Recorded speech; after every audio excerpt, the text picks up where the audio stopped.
Wanasema aliyemuoa mamako ndio babako, na babako yule aliyemuoa ndiye atakayekuwa mamako. Haitegemei anatoka wapi, sivyo? Tuende Samburu sasa. Tunaarifiwa kwamba Baraza la wazee wa jamii ya Wasamburu limeafikiana kuendeleza juhudi za kukomesha mila ya ukeketaji na ndoa za mapema ili kuwalinda watoto wa kike kutoka jamii hiyo.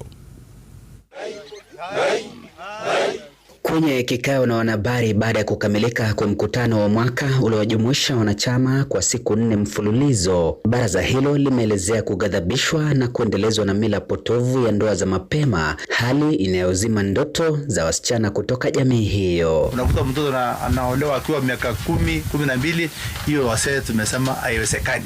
Lazima wasome, wamalize masomo, watafute wapenzi wao, waolewe baadaye. Baraza hilo limesisitiza haja ya elimu ya mtoto wa kike kukumbatiwa kama njia mojawapo itakayokomesha mila hiyo katili na dhalimu iliyosalia kuwa kiunzi kikuu kwa watoto wa kike. Wakati wote watoto wetu kwa shule, wasichana wamepata madigrii, wako kazi kubwa.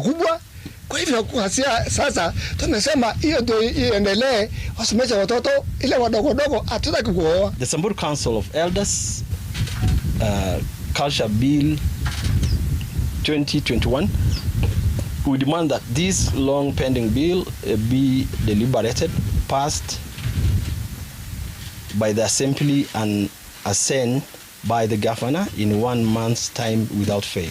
Kando na hayo, baraza hilo limeelezea kuweka juhudi kupigania kurejeshwa kwa ardhi iliyonyakuliwa na mabeberu mikononi mwa jamii hiyo. Najua kama Wasamburu wangekuwa wamefurushwa Laikipia na wakoloni, sasa Wasungu ndio wangekuwa naishi kama Wasungu, wakiwa na mali, wakiwa na maendeleo mingi, wakiwa hata wanapendana, lakini kufurushwa kwao Laikipia ndio imeleta umaskini sana.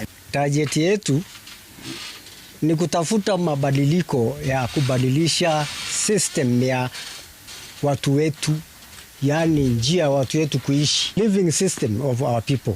Mkutano huo ulihudhuriwa na wanachama kutoka kaunti za Marsabit, Isiolo, Laikipia na mwenyeji wake Samburu. Maamuzi hayo yanapoafikiwa hapa, kibarua kinachosubiria wazee hao ni utekelezaji wa sera hizo zilizoafikiwa nyanjani.